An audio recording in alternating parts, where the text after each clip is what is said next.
based on your experience, I would love for you to share with our listeners what you see as the number one skill for leaders today and why it is so important. Oh, sure. There's not a doubt in my mind. I believe very strongly that the number one skill for leaders today is resilience.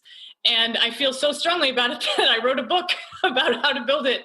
But the reason I say this, I mean, it actually kind of goes back to a silly incident that I had early in my career. I was in a situation where I kind of got sideways with my boss, and he had done some things that I didn't agree with and said some things that I didn't agree with even more.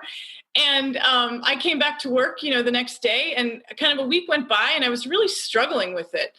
And I just couldn't get past it. And we had to work together.